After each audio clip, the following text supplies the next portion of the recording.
بسم اللہ الرحمن الرحیم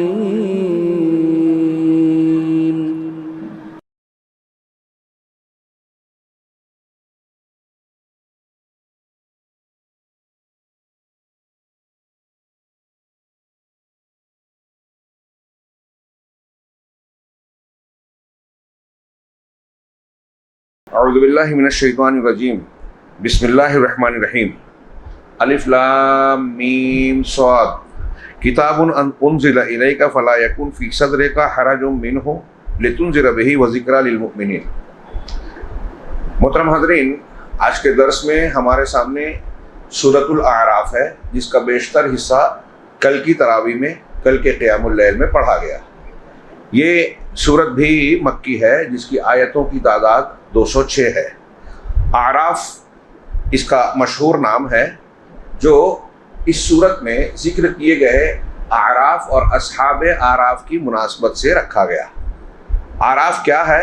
جنت اور جہنم کے درمیان ایک دیوار ہے، درمیانی جگہ۔ کچھ لوگ جو جنت اور جہنم دونوں میں نہیں جائیں گے، وہ جنتیوں اور جہنمیوں کے اپنے اپنے ٹھکانے پر جانے کے باوجود اس بیچ کی جگہ پر، جس کو اللہ نے حجاب آڑ کہا ہے، دوزخ اور بہشت کے درمیان میں، اس پر ٹھہرے رہیں گے جب تک اللہ کا فیصلہ نہ ہو۔ یہ کون لوگ ہوں گے؟ اہل علم مفسرین الگ الگ باتیں کہتے ہیں۔ کچھ یہ کہتے ہیں، زیادہ مشہور بات یہی ہے کہ جن کی نیکیاں اور برائیاں برابر ہوگی، ان کو یہاں رکھا جائے گا۔ ان کی نیکیاں انہیں جہنم میں جانے سے روکے گی، ان کی برائیاں انہیں جنت میں جانے سے روکے گی۔ اللہ رب العالمین کے آگے اس میں جو جملے استعمال کیے گئے ہیں قرآن میں، اس سے اشارہ ملتا ہے کہ بعد میں یہ جنت میں چلے جائیں گے۔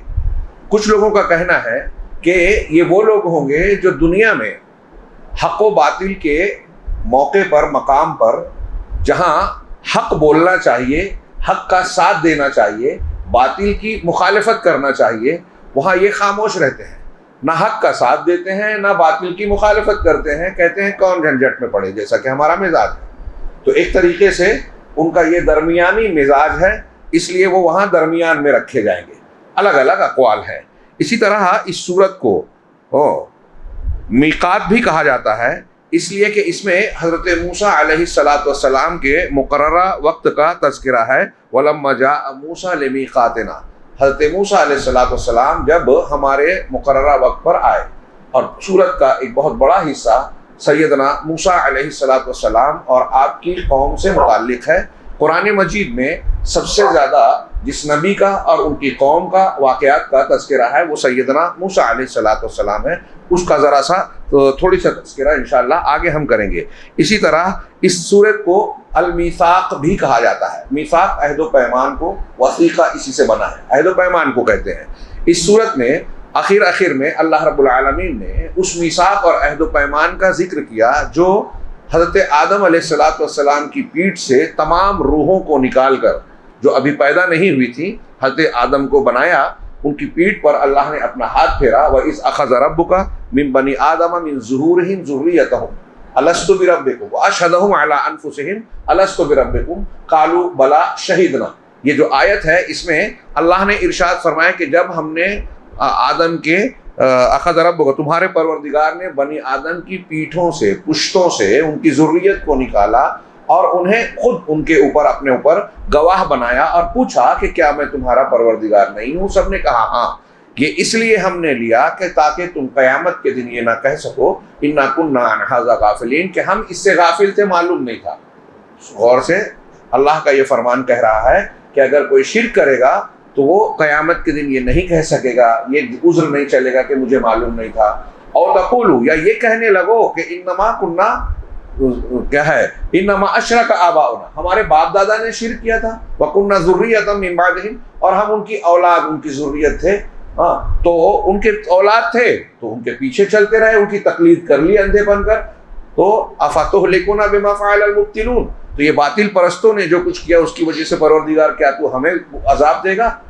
یہ بھی نہیں کہہ سکتے قیامت کے دن۔ تو اس آیت میں جو عہد و میثاق کا ذکر ہے، اور اس عہد و پیمان کی وجہ سے جو عالم ارواح میں ہمیں ہوا، چاہے ہمیں یاد نہیں ہے لیکن انبیاء اور قرآن ہمیں یاد دلا رہے ہیں، تو اس عہد و پیمان کا اثر اس دنیا میں پیدا ہونے والے ہر شخص کی فطرت میں ہوتا ہے۔ اللہ کے نبی صلی اللہ علیہ وسلم نے فرمایا کہ کل مولود یولد علی الفطرہ فابواہ یہودانہ او ینصرانہ او یمجسانہ، کہ ہر بچہ فطرت پر پیدا ہوتا ہے، اس کے ماں باپ اس کو یہودی بنا لیتے ہیں، نصرانی بناتے ہیں اور مجوسی بنا لیتے ہیں۔ یہ نہیں کہا کہ مسلمان بناتے ہیں، اس لیے کہ مسلمان پیدا ہوا، فطرت پر پیدا ہوا۔ چنانچہ یہ اسی عہد و پیمان کا اثر ہے۔ پھر اور بہت سارے دلائل آتے ہیں۔ یہ سورت بھی اس سبع طوال میں سے ہے جس کے سیکھنے کو آپ نے پہلے سنا تھا۔ اللہ کے رسول صلی اللہ علیہ وسلم نے فرمایا کہ جو ان صورتوں کو سیکھ لے گا وہ حبر یعنی عالم ہو جائے گا۔ اس سورت کے شروع میں جیسا کہ ابھی میں نے آیت پڑھی حروف مقطعات کے بعد کہ یہ کتاب ہے جو آپ کی طرف نازل کی گئی ہے۔ کس لیے نازل کی گئی ہے؟ آپ کے دل میں اس سے کوئی تنگی نہ ہو، اور لتنذر بہ، تاکہ آپ اس کے ذریعے سے ڈرائیں۔ انذار کہتے ہیں کیا ہے التخویف، کہ لوگوں کو ڈرانا، تو تاکہ آپ لوگوں کو ڈرائیں۔ التخویف مع النصیحہ اس طرح کا ترجمہ کرتے ہیں کہ خیر خواہی کے ساتھ لوگوں کو ڈرانا۔ وذکریٰ للمؤمنین، غالباً یہ معنی کیا جاتا ہے، ڈرانا تو معنی ہوتا ہے، اور مومنوں کے لیے یہ نصیحت ہے، مومنوں کے لیے یہ نصیحت ہے، آپ کے دل میں تنگی نہ رہے اور یہ لوگوں کو آپ اس سے ڈرا سکیں، یہ قرآن کا مقصد ہے۔ اور اخیر میں بھی اللہ تبارک و تعالیٰ نے قرآن مجید کی فضیلت اور اس کی اہمیت اور اس کی ہدایت کا تذکرہ کیا۔ وَإِذَا لَمْ تَأْتِهِمْ بِآیَةٍ، چنانچہ اس مومن کو چاہیے کہ اس قرآن کو مضبوطی سے پکڑے، سیکھے، تدبر کرے۔ صرف پڑھنا یا رمضان المبارک میں سن لینا نہیں، بلکہ یہ ہمارے لیے نظام زندگی اور دستور حیات ہونا چاہیے۔ اور جب زندگی کا دستور یہی کتاب ہے، اللہ نے ہمارے بھلے کے لیے اسے نازل کیا، جیسا کہ کہا نصیحت ہے، تو ہمیں اسے سیکھنا، اس میں غور و فکر کرنا بہت ضروری ہے۔ اس سورت کا مرکزی عنوان کیا ہے؟ اس کو اہل علم نے بیان کیا کہ حق اور باطل کے درمیان جو جھگڑا چل رہا ہے دنیا میں، یہ چل رہا ہے، اور یہی امتحان ہے اس دنیا کی زندگی کا۔ ابتدا سے لے کے انتہا تک باطل رہے گا حق کے سامنے، اور دونوں میں مخالفتیں ہوتی رہے گی، فتنے آئیں گے، گمراہیاں آئیں گی، کفر، شرک، نفاق، تردد مختلف شکلوں میں آئیں گے، اور اہل حق کے لیے چیلنج بنیں گے، ان کا سامنا کریں گے۔ اب ہمارے انسانوں کا موقف کیا ہونا چاہیے؟ ہم حق کی طرف ہیں یا باطل کی طرف ہیں؟ اللہ کے حزب اور جماعت سے، پارٹی سے ہیں یا شیطان کی پارٹی سے ہیں؟ یہی امتحان ہے۔ تو اس سورت کا مرکزی عنوان یہ ہے کہ حق و باطل کی اس آویزش پیہم میں، مسلسل لڑائی میں ہم کہاں کھڑے ہیں، ہمارا موقف کیا ہونا چاہیے، اس کو متعین کیا جائے، اور اسی بنیاد پر ہمارا انجام ہونے والا ہے۔ اس کو میرے سامنے جو کتاب ہے اول مرہ اتدبر القرآن، اس میں شیخ نے کہا، صاحب کتاب نے، کہ یہ سورت مبارکہ اس وقت نازل ہوئی مکی زندگی میں جب اللہ کے نبی جناب محمد رسول اللہ صلی اللہ علیہ وسلم کھل کر دعوت دینے لگے، اعلانیہ۔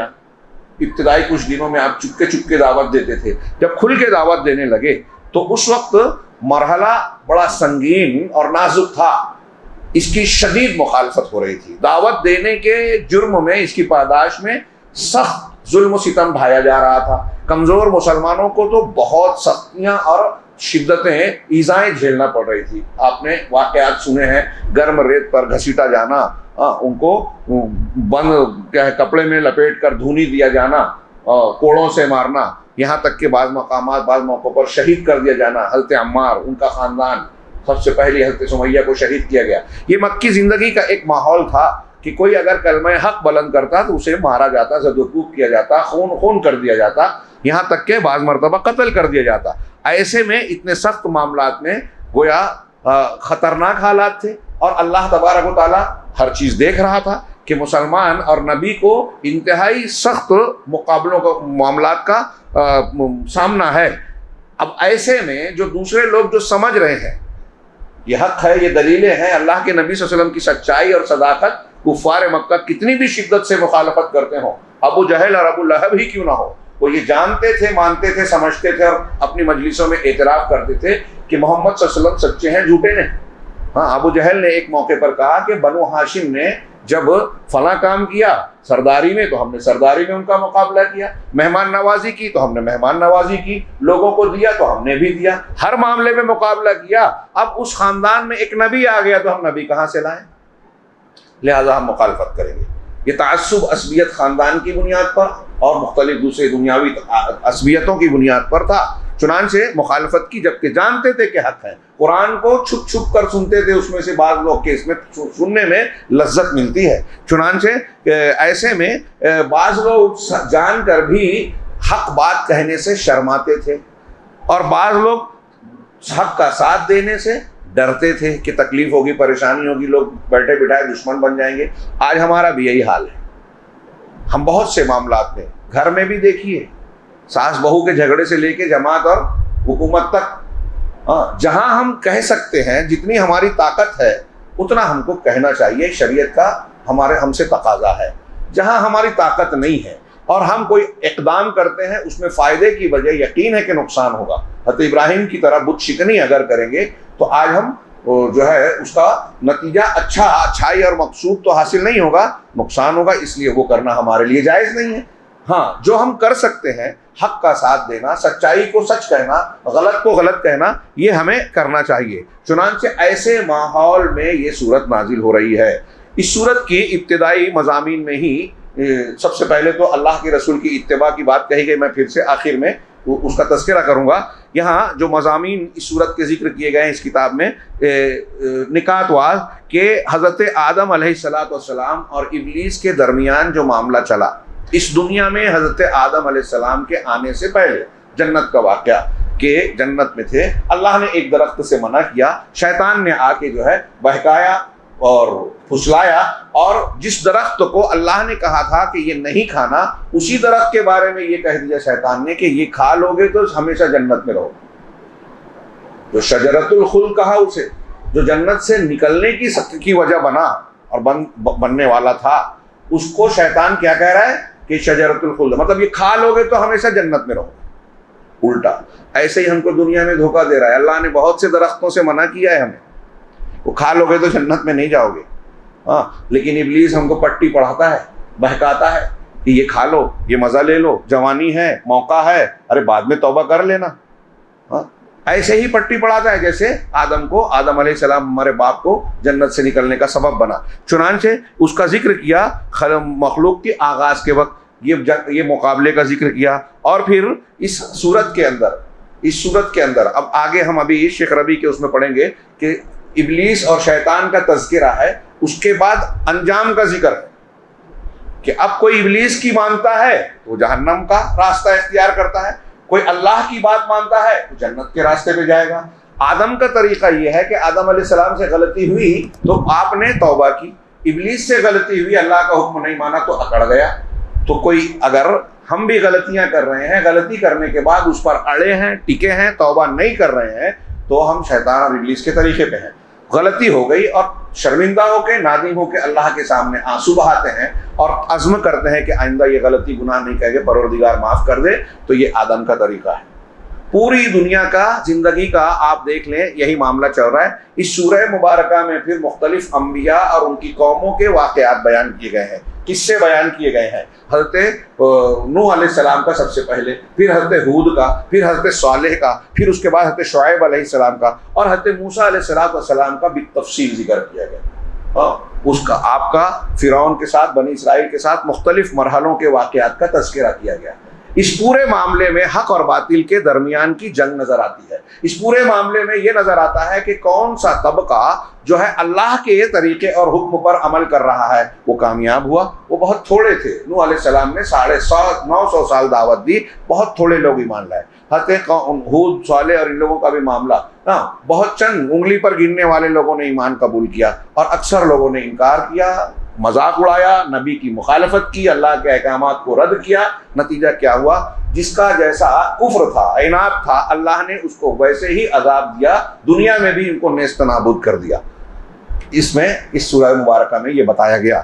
تو شیخ نے آگے کہا کہ اس کے بعد جو ہے یہ اہل جنت اور اہل جہنم کے درمیان اس صورت میں وہ بات چیت کا بھی تذکرہ ہے۔ کہ جنتی جہنمیوں سے کہیں گے تم یہ کہتے تھے کہ ہم کو اللہ بھلائی نہیں دے گا، دیکھو ہم تو یہاں ہیں، اور تم بڑے پارسا بڑے دانشور بنتے تھے، کہاں پہنچے ہو، غلط منہج اختیار کر کے ہم کو رد کرتے تھے. ہاں، اور جہنمی کہیں گے کہ ارے کچھ افیض علینا من الماء، کہ جنت کا کچھ پانی بہا کر ہم کو دے دو. پڑھنا چاہیے، عبرت کی چیز ہے، یہ کوئی مذاق یا ایسی چیز نہیں ہے قصے کہانی کہ ہم پڑھ کے چھوڑ. یہ رب العالمین کا کلام ہے اور یہ ہو کر رہے گا. ہم کہاں رہیں گے، یہ غور کرنا چاہیے. اللہ ہمیں جہنم سے بچائے. وہ کہیں گے کہ پانی کچھ دے دو ادھر، ہم کو بہا دو، آپ کو لذتوں میں ہے. اللہ تعالیٰ دونوں کو ایک دوسرے کو دکھائے گا. تو جنت کہیں گے کہ اللہ تعالیٰ نے ان یہاں کے پانی کو، آب و دانے کو جہنمیوں پر حرام قرار دیا، کافروں پر حرام قرار دیا. کفر اور شرک کی بنیاد پر جنت کی نعمت کا حق پیدا ہی نہیں ہوگا. ہاں، چنانچہ یہ آپ مکالمہ اس میں پڑھ سکتے ہیں. ہاں، اور کہہ رہے ہیں کہ اس جو دنیا میں جو صراع چل رہا ہے حق و باطل کا، یہ نتیجہ وہاں نظر آئے گا اور ایک دوسرے پر سے بات چیت ہوگی، وہاں بھی اس کا ذکر ہوگا. اسی طریقے سے اس سورہ مبارکہ میں پچھلی امتوں کے درمیان حق و باطل کی جو جنگ ہوئی ہے واقعات کی شکل میں اس کا تذکرہ ہے. ہر نبی کی اپنے قوم کے ساتھ جو روداد ہے اس کے ساتھ سے اللہ نے تذکرہ کیا ہے، جو میں نے ابھی ذکر کیا. اسی طرح الترکیز فی نہایت قصص ما قومہم علی الفصل بین المؤمنین الذین، اس بات پر جو انبیاء کے قصے اور واقعات بیان کیے گئے اس میں اس بات پر ترکیز کی گئی کہ مومنوں اور کافروں کے درمیان جو معاملہ ہوا تو مومنوں کو بالآخر اللہ نے نجات دی اور کافروں کو ہلاک کیا. ہاں، اور وہ جو تماشائی اور بے پرواہ طبقہ تھا، کچھ ایسے لوگ تھے نہ ادھر ہیں نہ ادھر ہیں، لا الہ الا ولا الہ الا. آج بھی جو پڑھا گیا انشاءاللہ بعد میں آئے گا منافقین کا، تو دل میں اگر کفر ہے تو منافق ہے.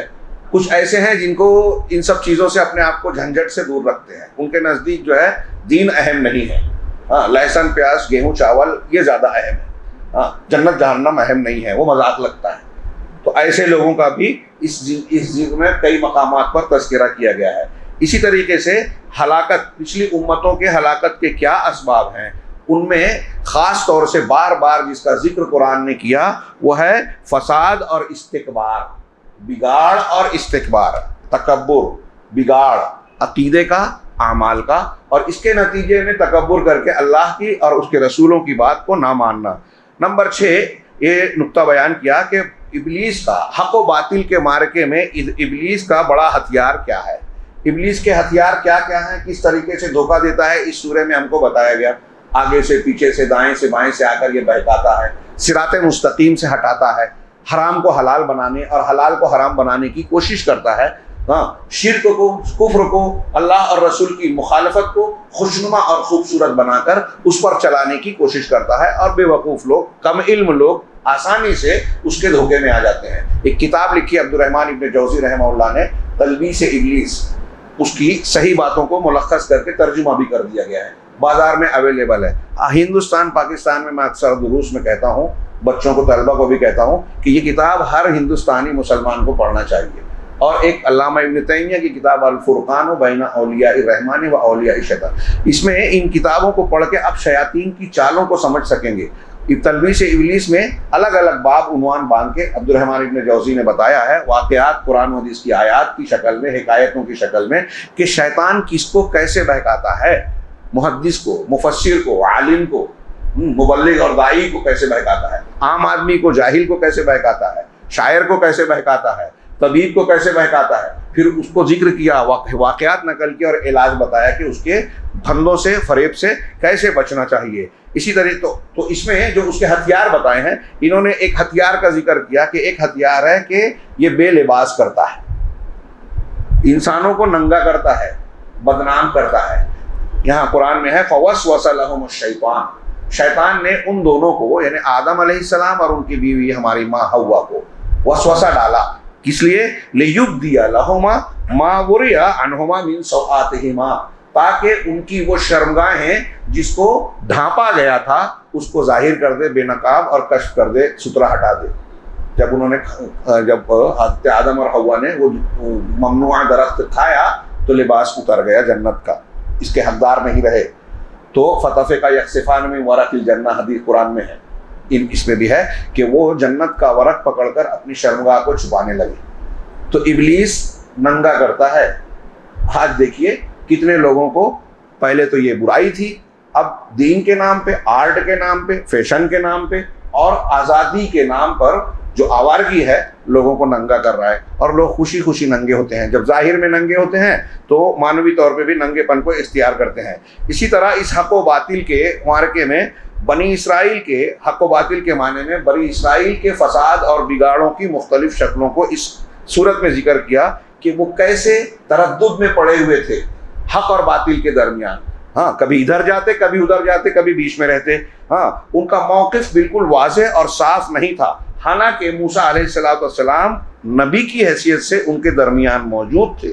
ان کے سامنے اپنی آنکھوں سے حضرت موسیٰ کے ہاتھوں سے کئی معجزات دیکھے تھے, لاٹھی کا, ید بیضا کا, طوفان کا, قمل کا, جراد کا, ٹڈی دل, اور جس کا تذکرہ ہے 9 نشانیاں دی گئی تھیں حضرت موسیٰ کو. کل کی آیتوں میں پڑھا گیا تھا کہ ہم نے ان کو یہ نشانی آیات مفصلات دی, قمل, جوں, جراد, ٹڈی دل, اور ضفادع, مینڈک, ہر جگہ مینڈک ہی مینڈک ہوتا تھا, اور ایسی کئی چیزیں, خون, ہر جگہ خون ملتا تھا, طوفان, یہ ساری چیزیں آتی تھی عذاب کی شکل میں. فرعون ہی کہتے تھے کہ موسیٰ علیہ السلام دعا کیجئے کہ یہ عذاب اللہ ہٹا دے, اگر آپ ایسا کریں گے تو ہم ایمان لے آئیں گے. حضرت موسیٰ دعا کرتے, اللہ ہٹا دیتا, یہ پھر سے سرکشی پر رہتے اور کہتے کہ کوئی بھی آیت اور جادو دکھا دو, ہم ایمان نہیں لائیں گے. بعد میں یہ کہتے.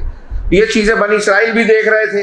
پھر جب اللہ نے ان کو بچایا فرعون سے اور لشکر سے, دریا میں راستہ بنا کر, یہ بھی معجزہ تھا, اپنی آنکھوں سے دیکھا تھا. پھر بھی جو ہے ان کا معاملہ کیا تھا کہ حضرت موسیٰ سے شکایت کر رہے ہیں. اس میں پڑھیے کیسی شکایتیں ہیں کہ حضرت موسیٰ علیہ السلام کل جو صورتیں پڑھی گئی اس میں فرعونی دربار میں فرعون سے کہتے ہیں اتذر موسیٰ وقومہ ان تفسدوا فی الارض, کہ اے فرعون کیا موسیٰ کو اور اس کی قوم کو آپ چھوڑ دیں گے کہ دنیا میں زمین میں فساد پھیلاتے پھریں.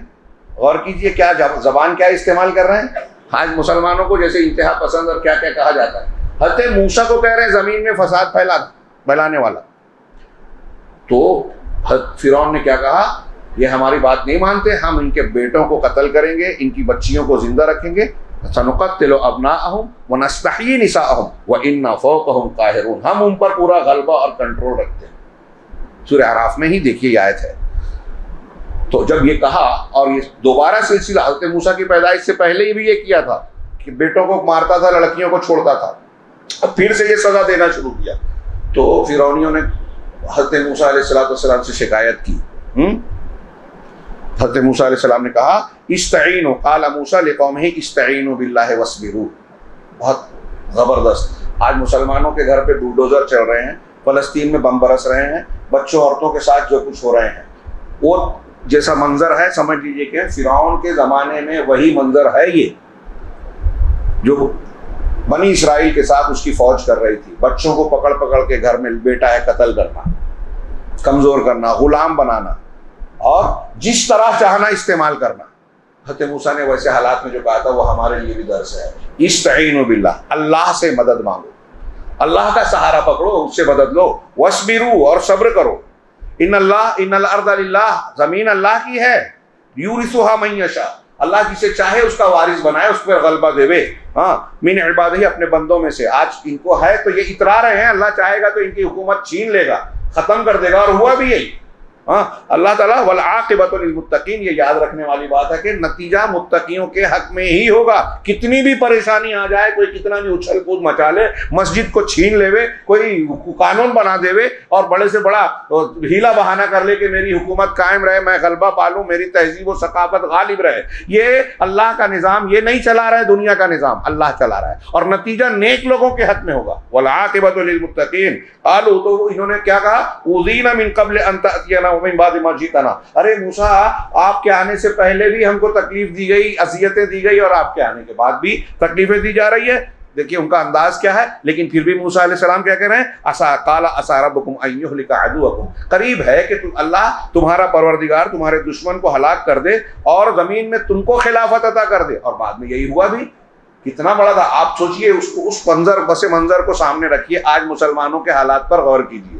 ظاہری طور پر ہماری کیا پوزیشن ہے, اس سے گئی گزری حالت بنی اسرائیل کی تھی. اور فرعون ہر طرح کے ہتھیار، فوج، اسباب سے لیس تھا، کوئی مقابلہ تھا ہی نہیں۔ ایک تو بنی اسرائیل ٹوٹے پھوٹے، اس میں بچے بوڑھے، اور ایک لمبی مدت سے غلامی کی زندگی گزار رہے تھے، حوصلہ بھی نہیں تھا، غلامی کی وجہ سے حوصلے مر چکے تھے۔ پچھلی سورت میں مائدہ میں پڑھا کہ جب کہا کہ شہر میں چلو، اللہ تم کو داخل کا کہا، وہاں جبار لوگ ہیں، سخت گیر لوگ ہیں، وہاں ہم داخل نہیں ہوں گے جب تک رہیں گے، آپ اور آپ کا رب جاؤ لڑو، ہم یہاں بیٹھے ہیں، جب وہ نکل جائیں گے تب ہم آئیں گے۔ یہ ان کے پست حوصلگی کا مظاہرہ تھا، ہمت بھی نہیں تھی، حوصلہ بھی نہیں تھا، ٹوٹ چکا تھا۔ تو یہ موسیٰ علیہ السلام سے شکایت کی تو اللہ نے تسلی دی کہ اللہ تمہارے دشمن کو ہلاک کر کے زمین میں تم کو خلافت دے گا۔ تو دے گا تو کیا؟ یہ ایسے ہی نہیں ہے کہ بس دے دیا انعام، آپ اپنے آپ کو بولو مسلمان ہیں، اہل حدیث ہیں، فلاں ہیں، بس خوش رہیں گے۔ فَيَنْظُرَ كَيْفَ تَعْمَلُونَ، تو تم کو دیکھے گا، جانچے گا کہ تم کیسا عمل کرتے ہو۔ اور پھر اس کے بعد اس قوم موسیٰ کی بات ہے کہ حضرت موسیٰ ہٹے، سامری نے جو ہے بچڑا بنایا، زیورات کو پگھلا کے اس بچڑے کو اس طرح بنایا کہ ہوا چلتی تھی تو آواز نکلتی تھی، دیکھو یہ تمہارا رب ہے، اس کی پوجا کر لی۔ موسیٰ علیہ السلام کی دعوت دیکھی، معجزات دیکھے، اللہ کی قدرت کو اپنی آنکھوں سے دیکھا، پھر شرک کر بیٹھے۔ تو یہ حق و باطل چلتا رہا، ان کے اندر تردد رہا۔ موسیٰ علیہ السلام ان کو تسلی دے رہے ہیں، کہہ رہے ہیں آنے سے پہلے بھی اور آنے کے بعد بھی تکلیفیں مبتلا ہے۔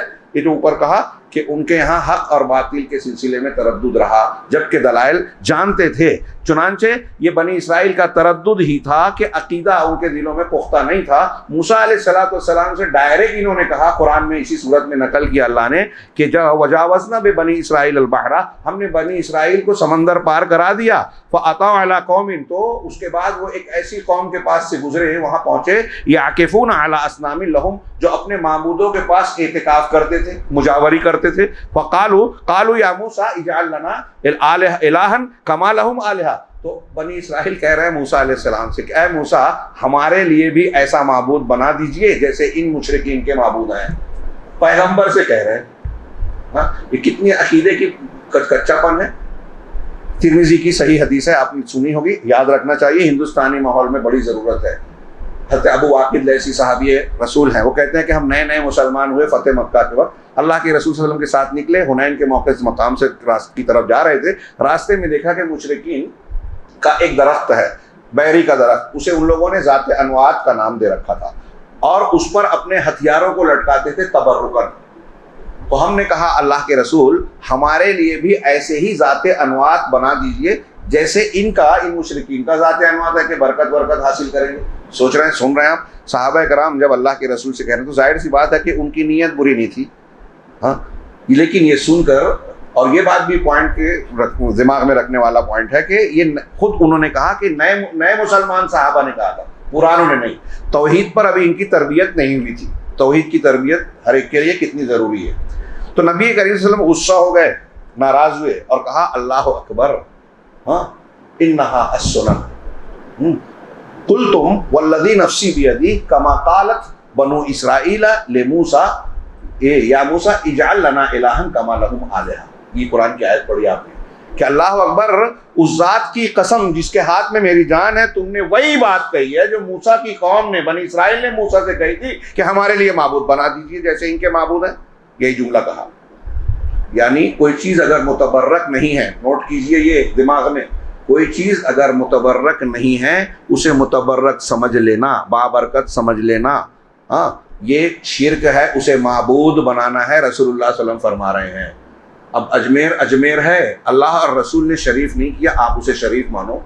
ہاں، فلاں مقدس چیز نہیں ہے، منہ مبارک نہیں ہے، کسی کی تصویر مبارک نہیں ہے، مقدس نہیں ہے، آپ مقدس سمجھ لیں، اس کو برکت والا سمجھ لیں کہ ہمارے فلاں پیر صاحب کا کٹورا ہے، اس کو گھر میں رکھا ہے تو برکت ہو رہی ہے۔ ہاں، اللہ کے حضرت عمر نے کہا کہ اے حجر اسود کو چومتے ہوئے کہا انی اعلم انک حجر، صحیح بخاری میں۔ یاد رکھنے والی چیزیں ہیں، یہ بنیادیں ہیں ہماری، کہ میں جانتا ہوں اے پتھر، تو ایک پتھر ہے، تو نفع اور نقصان نہیں پہنچا سکتا۔ ولولا انی رأیت رسول اللہ صلی اللہ علیہ وسلم یقبلک ما قبلت، اگر میں نے اللہ کے رسول کو تجھے بوسہ دیتے ہوئے نہ دیکھا ہوتا تو کبھی بوسہ نہیں دیتا۔ تو پتھر ہے، حجر اسود کو ہم بوسہ دیتے ہیں، کعبہ کی دوسرے دیوار کے حصے کو بوسہ نہیں دیتے کیونکہ رسول نے نہیں بتایا۔ مقام ابراہیم کو بوسہ نہیں دیتے، نہیں بتایا، جو لوگ دیتے ہیں وہ بدعت کرتے ہیں۔ تو یہ دھیان دیجئے یہ حدیث اللہ کے رسول نے صحابہ سے کہا تم نے ایسی بات کہی ہے، یعنی اسے معبود بنانا ہے جس کو اللہ اور رسول نے مقدس نہیں بنایا، متبرک نہیں بنایا، آپ نے بنا لیا۔ پھر آپ نے جملہ کہا کہ تم اپنے سے پہلوں کے نقش قدم پر ضرور چلو گے۔ یہاں یہ دیکھیے نبی سے یہ کہہ رہے ہیں معبود بنا دو، یہ ان کے عقیدے کی کمزوری تھی اور اس میں ثابت قدم نہیں تھے، تربیت کی کمی، علم کی اور توحید کی کمزوری تھی۔ اسی طریقے سے بیان و نموذج للثبات، جہاں یہ تردد کی کہانی ہے، بہت پیاری بات آگے آ رہی ہے اگلا نقطہ، کہ ایک طرف بنی اسرائیل کا مسلسل تردد ہے، حق اور باطل میں ڈوما-ڈول، ادھر کبھی ادھر، کبھی شرک کی طرف کبھی توحید، دوسری طرف انہی واقعات کے بیچ میں اللہ تبارک و تعالیٰ نے ایک ایسے طبقے کا ذکر کیا، واقعہ ذکر کیا جو ایمان لایا اور جم گیا، جان دینے کو تیار تھا، توحید سے ہٹنے کو نہیں۔ کون؟ موسیٰ علیہ السلام کے مقابلے پر فرعون کی طرف سے پیش کیے گئے جادوگر۔ جادوگروں کے سامنے جب مقابلہ ہوا، اپنی لاٹھی ڈنڈے ڈالے، یہ واقعہ سورہ اعراف میں بھی ہے، سورہ طٰہٰ میں بھی ہے، دوسرے مقامات پہ ملا کے دیکھیے اسے۔ موسیٰ علیہ السلام کے سامنے لاٹھی ڈنڈے ڈالے، حضرت موسیٰ کو تھوڑا ڈر ہوا، بھاگے، سورہ طٰہٰ میں ہے کہ اللہ نے کہا ڈرو نہیں، فَإِذَا حِبَالُهُمْ وَعِصِيُّهُمْ يُخَيَّلُ إِلَيْهِ مِنْ سِحْرِهِمْ أَنَّهَا تَسْعَىٰ، یہ سورہ طٰہٰ کی آیت ہے، اور میں یہ آیت اس تناظر میں پیش کر رہا ہوں۔ کچھ لوگ جادو کا کو نہیں مانتے، اللہ کے نبی پر یا کسی نبی پر جادو کا اثر نہیں ہوتا، یہ کہتے ہیں قرآن کی آیت پڑھیے کہ ان کی لاٹھیاں اور رسیاں یخیل الیہ، ان کی طرف خیال گزرا، من سحرہم، ان کے جادو کی وجہ سے، لفظی ترجمہ کر رہا ہوں، اللہ کہہ رہا ہے کہ ان کے جادو کی وجہ سے موسیٰ علیہ السلام کو یہ خیال گزرا کہ انہا تسعیٰ، وہ دوڑ رہے ہیں۔ اب کہتے ہیں کہ یہ تخیل تھا، ٹھیک ہے تخیل، یہ یہاں کتاب رکھی ہوئی ہے، مجھے یہ جو ہے کھانے کی پلیٹ نظر آنے لگے، مجھے خیال گزرے، تو آپ ایسا کر کے بتائیے، اسی کو جادو کہیں گے۔ اب وہ چینج ہو رہی ہے نہیں چینج ہو رہی ہے، ایک دوسری بحث۔ حضرت موسیٰ کو لکھا، حضرت موسیٰ ڈر گئے، تو موسیٰ علیہ السلام نبی ہیں، اثر ہوا کہ نہیں ہوا نبی پر؟ ہمارے امین احسان اصلاحی صاحب کہتے ہیں، تدبر قرآن میں رد کرتے ہیں جادو کا کہ نبی پر اثر نہیں ہوتا، اور اس آیت کے بارے میں کہتے ہیں موسیٰ علیہ السلام پر تھوڑی دیر کے لیے اثر ہوا تھا۔ تو تھوڑی دیر کے لیے اثر ہو تو نبوت میں کوئی فرق نہیں پڑتا، کتنی گھنٹہ ہوگا تو بس اثر پڑ جائے گا، ٹائمنگ بتائیں آپ۔ عجیب یعنی استدلال ہے، توجیہ ہے۔ بہرحال یہ جب ہوا اور حضرت موسیٰ نے لاٹھی ڈالی، اللہ کے حکم سے ساری چیزوں کو نگل لیا، تو کیا ہوا؟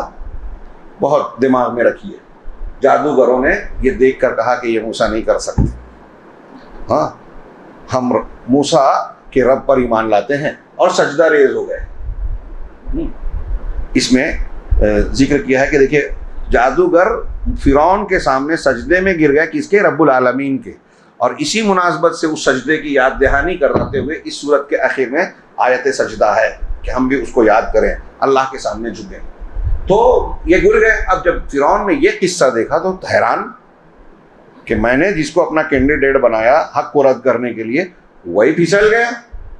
کہا ان ھذا لمکر مکرتموہ، ارے یہ چال ہے تم نے مل کر بنائی ہے۔ یہاں اور دوسری صورتوں میں کہا کہ یہ موسیٰ تمہارے بڑے ہیں، اس نے تم کو سکھایا، جب کہتے موسیٰ نے اس سے پہلے ملاقات بھی نہیں کی تھی، جادوگروں کو انہوں نے اور فرعون کے لوگوں نے ہی جمع کر کے لایا تھا پورے مصر سے۔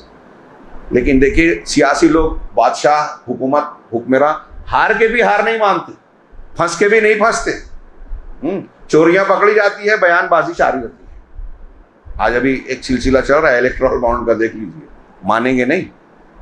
تو یہ ایسا ہی تھا، شکست ہو گئی، لیکن فرعون کا چال ہے تمہاری، یہ تمہارا بڑا ہے، میری اجازت سے پہلے تم لوگ ایمان لے آئے، آمنتم بھی قبل ان آذن لکم، اس کا کیا ہے کہ میں تم کو سخت سزا دوں گا۔ یہاں تھوڑی دیر کے لیے یہ غور کیجئے کہ جب جادوگر فرعون کے پاس آئے تھے تو انہوں نے کہا کہ فرعون ہم چاہتے ہیں کہ آپ کیا ہم اگر موسیٰ کو ہرا دیں گے، شکست دے دیں گے، تو کیا ہم کو کچھ اجر ملے گا، اچھا معاوضہ ملے گا؟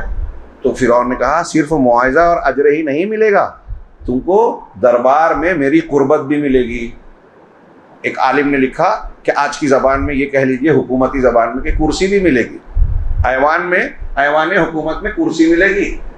جادوگروں کو لالچ دیا، تو اب جادوگر اجرت، انعام اور کرسی کا لالچ رکھ رہے ہیں۔ ابھی دنیا کا لالچ تھا، لیکن جب حضرت موسیٰ کا معجزہ دیکھا تو ایمان لے آئے، اور ایمان لانے کے بعد فرعون نے دھمکی دی کہ میری اجازت کے بغیر ایمان لے آئے میں تم کو سخت سزا دوں گا۔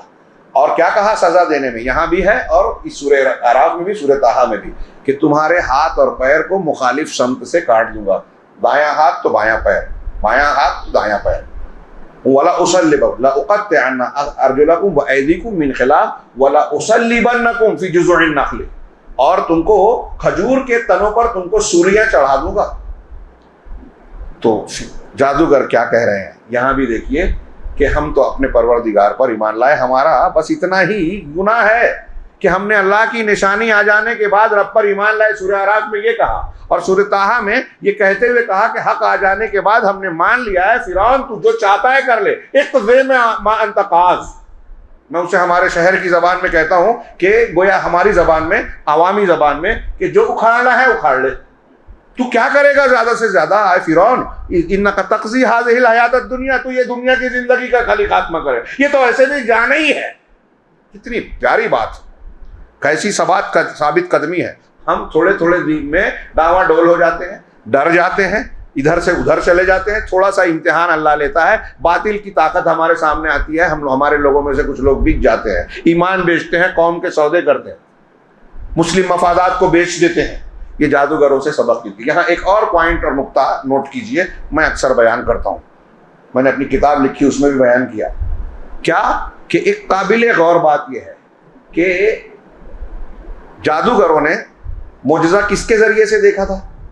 آپ لوگوں سے سوال ہے، کس سے دیکھا تھا؟ موسیٰ علیہ السلام سے۔ ایمان کس پہ لایا؟ یہ کام کس کا مانا؟ معجزہ دکھا رہے ہیں حضرت موسیٰ علیہ السلام اور ایمان لا رہے ہیں وہ کس پہ؟ اللہ پر۔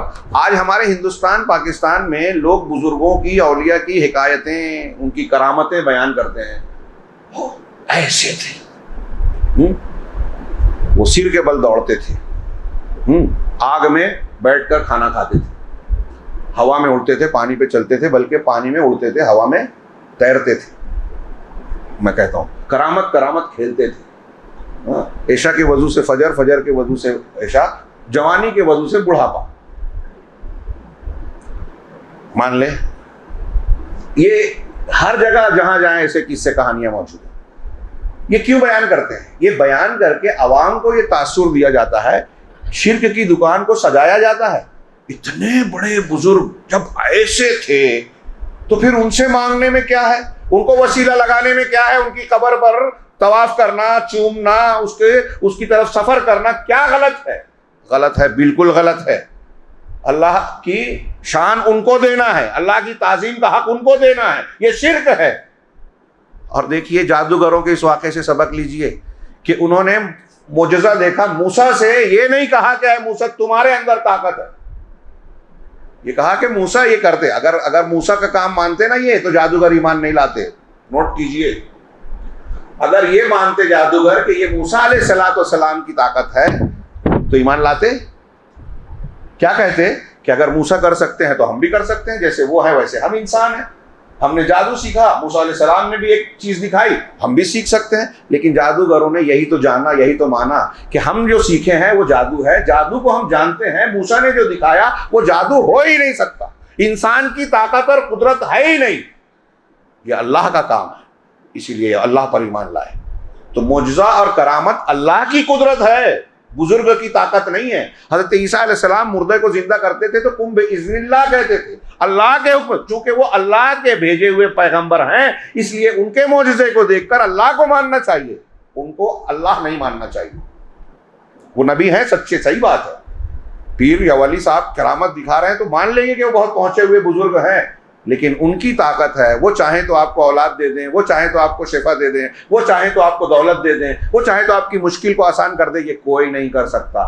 کوئی ایک بار اللہ تبارک و تعالیٰ اگر آپ کو نقصان پہنچانا چاہے تو پوری دنیا مل کے، تمام اولیاء، تمام فرشتے، تمام انبیاء مل کے اللہ کے حکم کے خلاف کر نہیں سکتے، کوئی نہیں کچھ کر سکتا۔ یہ بالکل کلیئر تعلیم ہے قرآن و حدیث کی، اور یہ جادوگروں کے واقعے میں یہ چیز سمجھ میں آتی ہے۔ اسی طرح اس میں ایک سورت کے آخر میں ایک نمونہ اللہ رب العالمین نے بنی اسرائیل کا پیش کیا کہ سنیچر والے دن کچھ لوگوں کو جو سمندر کے کنارے، دریا کے کنارے بستے تھے، اللہ تبارک و تعالیٰ نے مچھلی کے شکار سے منع کیا کہ اس دن شکار نہیں کرنا۔ لیکن اسی آیت میں تھوڑی سی، سورہ بقرہ میں مختصر ذکر ہے، یہاں تھوڑا سا تفصیل سے ہے کہ جب سنیچر کا دن آتا، جس دن منع تھا، تو پانی کی سطح پر مچھلیاں زیادہ تیرتی ہوئی نظر آتی، اور جب اتوار جمعہ دوسرے دن آتے، جب ان کو شکار کرنا ہوتا تو سب مچھلیاں نیچے کی طرف چلی جاتی. یہ ان کا امتحان تھا. ایسا ہی ہوتا ہے روزے کی حالت میں آپ کو گناہ کے موقع نظر آتے ہیں، چانس نظر آتے ہیں، ایسی چیزیں دکھائی دیتی ہیں جو نہیں دیکھنا چاہیے، ہے نا. یہ محسوس کرتے ہوں گے کچھ لوگ. یہ اللہ کا امتحان ہوتا ہے کہ آپ کا روزہ پکا سچا ہے کہ نہیں ہے. یہاں بھی ایمان تھا کہ سنیچر کے دن مچھلی نہیں مارنا، اور اس دن سمندر کے اوپری سطح پہ مچھلیاں خوب آ رہی ہیں. تو ان لوگوں نے میں سے ایک طبقہ جو ہے اس نے چال چلی کہ جمعہ کے دن جال لگاتا اور پھر اتوار کے دن نکالتا. کتاب الحیل ہمارے یہاں بھی ہے. بہت سارے لوگوں نے راستے نکالے کہ زکوٰۃ سے کیسے بچنا، حرام چیز سے کیسے جائز بنانا، ہندوستان میں سود کو کیسے. ارے عجیب عجیب چیز. میں نے مالیگاؤں میں سنا کہ ایک صاحب جو ہے دین کا کام کرتے ہیں، ان کے یہاں تھیٹر تھی. تھیٹر کا جو پیسہ ان کے حصے میں آتا، خاندان میں بٹتا، ان کو جو ملتا تو جاتے ایک دکاندار کو بولتے کہ یہ پیسہ آپ لے لیجئے اور نوٹ بدل دیجیے. تو لوگوں نے پوچھا ایسا کیوں کرتے؟ کہا کہ نوٹ بدل دینے سے حکم بدل جاتا ہے، مفتی صاحب نے بتایا. مطلب یہ حرام تھا، اب نوٹ بدل گئی تو حلال ہو گیا. مجھ سے آگے ایک آدمی نے پوچھا، میں نے پوچھا کہ اس کی اگر حرام حلال ہو رہی ہے تو اس بیچارے کا حلال حرام نہیں ہو رہا ہے؟ یہ نوٹ حرام ہے. نوٹ فی نفس ہی حرام نہیں ہے، وجہ حرام بناتی ہے اس کو. شراب بذات خود حرام ہے، خیر وہ ایک الگ بحث ہو جائے گی. تو ایسی ایسی چالیں، ایسے ایسے ہیلے بتاتے ہیں. ہندوستان میں ایسا چل جائے گا، ایسا کر لو تو یہ حلال حرام ہو جائے گا، حرام حلال ہو جائے گا. تو ایسے یہ یہودیت ہے. مدارس میں عید الاضحیٰ کے چرم آتے تھے ہمارے یہاں. میں نے مالیگاؤں میں اس کو واقعات بتایا. مجھ سے ایک حنفی ٹرسٹی نے پوچھا کہ ہمارے یہاں ایسا کرتے ہیں کہ چمڑے کا پیسہ آیا تو غریب بچے کو کہا، بلایا 3 بچوں کو، کہا کہ یہ 10 لاکھ روپیہ ہم نے آپ کو ہبہ کر دیا، تفویض کر دیا، تملیک مالک بنا دیا. اب وہ مالک ہو گئے، غریب کو حق غریب کو دے دیا، ہو گیا، دین پر عمل ہو گیا. اب ان بچوں سے کہتے ہیں کہ آپ جو ہے مدرسے کو ہبہ کر دو. اب آپ مالک ہیں، ہبہ کر دو. تو وہ صاحب جنہوں نے مجھ سے سوال کیا تھا، پوچھا ارے کیا شیخ ایسا ہو جائے گا؟ وہ جانتے تھے کہ میں اہل حدیث ہوں، اور یہ بول کر بولا کہ اگرچہ میں جانتا ہوں اور ہمارے علماء نے کیا، لیکن میرا دل مطمئن نہیں ہے اس پر. تو میں نے کہا آپ کا دل صحیح میں غلط چیز پر بے چین ہے، اور یہ جو عمل ہے آپ کو کہوں تو برا لگے گا، لیکن بالکل صحیح ہے کہ یہ یہودیت ہے. یہودیت ہے. یہی سنیچر کے دن شکار نہیں کر رہے، جمعہ کو جال لگا رہے، اتوار کو نکال رہے. میں نے ان سے کہا کہ اچھا چلو ٹھیک ہے، تھوڑی دیر کے لیے مان لو کہ وہ بچہ جن کو مالک بنایا ہے ان میں سے کوئی بچہ بولے کہ 3 لاکھ میرے پاس ہے، میرے گھر کا چھت ٹپک رہا ہے، میں ابا اماں کو بھیج دیتا ہوں، وہ میرے گھر کی چھت ٹھیک ٹھاک کرا لیں گے. میں کیوں دوں؟ یہاں آپ جو بیٹھے ہوئے ہیں، میرے پاس آپ کے پاس کچھ رقم ہے، مسجد میں اعلان ہو رہا ہے کھانا کھلانا، تو اب میرے پاس 10,000 روپیہ ہے، میں 10,000 دے دوں، آپ مجھ سے کہیں کہ آپ 10,000 دے دو، آپ کا جتنا ہے. کیا میں اس کا مکلف ہوں؟ مجھ پر ضروری ہے؟ میں مالک ہوں تو چاہوں تو دوں، چاہے تو نہ دوں. چاہوں تو 1,000 دوں، چاہوں تو 2,000، چاہے پورا دے دوں، چاہے کچھ نہ دوں.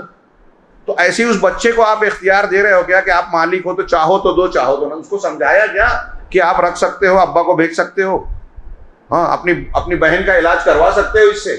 اس کو بتائیے، اور وہ بچہ یہ بولے گا کہ نہیں میں مدرسے کو نہیں دیتا، گھر بھیجتا. بھیجنے دیں گے؟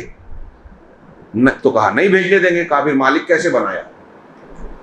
یہ ہیلے ہیں. یہ شریعت کے احکام کو بدلنا ہے. اللہ کے رسول صلی اللہ علیہ وسلم نے فرمایا کہ لعنت ہو یہودیوں پر. اللہ نے جانوروں کی چربی کو ان پر حرام کیا تو انہوں نے چربی کو پگھلایا، اسے بیچا اور پھر اس کی قیمت کھائی. یہ وہی ہیلے ہیں. ایسے بہت سے طریقے اختیار کیے جاتے ہیں. اس سے ڈرنا چاہیے. اس صورت میں یہ بھی بتایا گیا. تو اس سنیچر والے قصے میں 3 طبقے کو ذکر کیا اللہ تعالیٰ نے. ایک طبقہ وہ تھا جو مچھلی کا شکار کرنے لگا اس طرح ہیلے کے ساتھ. تو دوسرے طبقے نے ان کو منع کیا کہ یہ ایسا مت کرو، یہ اللہ تبارک و تعالیٰ کی نافرمانی ہے، عذاب آ سکتا ہے. منع کیا، اس کا مطلب غلط کام دیکھو تو منع کرنا چاہیے. ایک طبقہ وہ تھا جو ان کو برا بھی نہیں کہہ رہا تھا، بلکہ نیک لوگوں کو جو منع کر رہے تھے، اہل الحدیث تھے. اہل حدیث شرک بدعت کا رد کرتے ہیں تو لوگ ٹوکتے ہیں، کیوں رد کر رہے ہو؟ تو اس جٹوں کا ارے کیوں منع کر رہے ہو؟ چھوڑو نا ان کو، ان کا کام کرنے دو. تو بھی صحیح جو آج کل رہتے ہیں سب اپنے اپنے مسلک پر عمل کرو، یہ دین نہیں ہے. تو اس نے یہی کہا کہ خاموش رہیے، تم کیوں منع کر رہے ہو؟ جب اللہ نے منع کیا اور اللہ ان کو دیکھنے والا ہے. تو ان لوگوں نے جواب جو دیا وہ ہمارے لیے سبق ہے. انہوں نے کہا معذرتاً الی ربک، کہ اپنے پروردگار کے جناب میں معذرت کے طور پر ہم اپنے رب کے پاس معذرت کریں گے کہ ہم اس میں شریک نہیں ہیں. اور یہ بھی ہو سکتا ہے کہ وہ سدھر جائیں، ہم جن کو سمجھا رہے ہیں ان میں سے کچھ لوگ توبہ کر لیں یا سارے لوگ کر لیں، تو یا تو اصلاح ہو جائے گی، اور اگر اصلاح نہیں بھی ہوئی تو کم سے کم ہم تو بچ جائیں گے. دونوں کا موقف ہے، 3 موقف تھا. تو پھر اللہ نے آگے ذکر کیا کہ جو لوگ شکار کر رہے تھے اللہ نے ان کو بندر بنا دیا. کونوا قردۃ خاسئین، راندے ہوئے بندر بن جاؤ. پہلے اللہ کے رسول کو لگا کہ آج کا بندر بھی اسی کی نسل سے، لیکن بعد میں بتایا گیا کہ جن کو عذاب دے کر اللہ نے بندر بنایا وہ 3 دن سے زیادہ زندہ نہیں رہے، اس کے بعد مر گئے. تو وہ بندر بنا دیے گئے.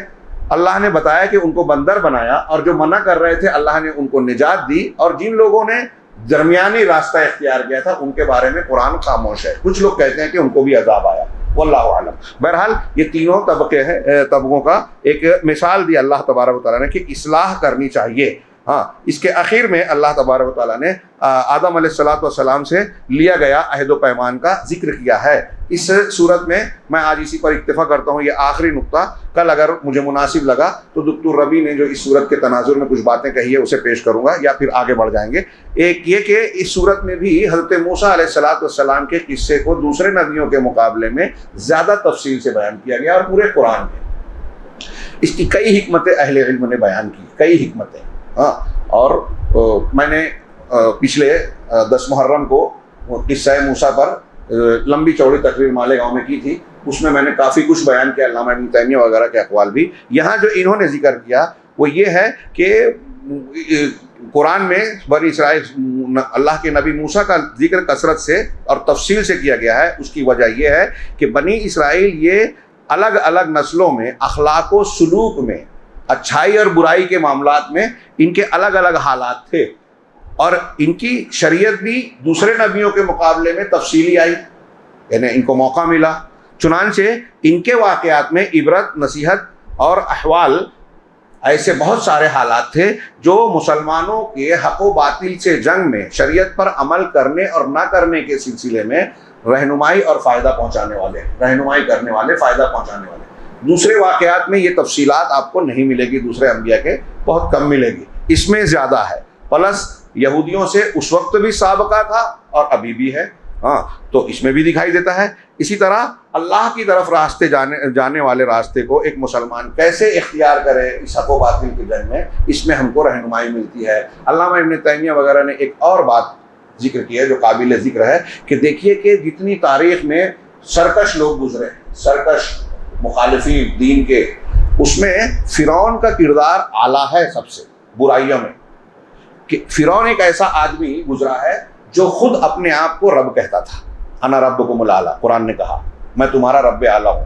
جو خود کہتا تھا کہ میں تمہارے لیے اپنے علاوہ کسی معبود کو نہیں جانتا. تو اس کی سرکشی انتہا کو پہنچی ہوئی تھی، اور ربوبیت کا اس نے انکار کیا جو بہت کم ملے گا آپ کو.